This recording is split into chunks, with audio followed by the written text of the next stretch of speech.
এই হলো একটা ভাইয়ের বাড়ি। তো ভাইয়ের গেট এইরকম।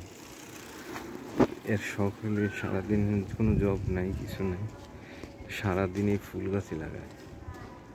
ভাবে কি করে আল্লাহ ভালো জানে।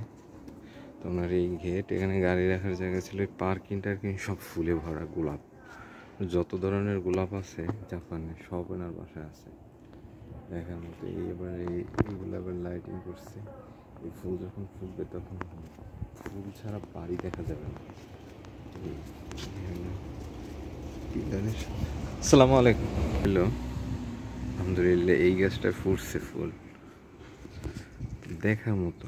আসলে মানুষের শখ যে কত ধরনের হয়, আলহামদুলিল্লাহ, সুবহানাল্লাহ। এত বড় বড় গোলাপ, এক একটা হাতে ধরা যাবে না, এত বড় গোলাপ, মাশাআল্লাহ।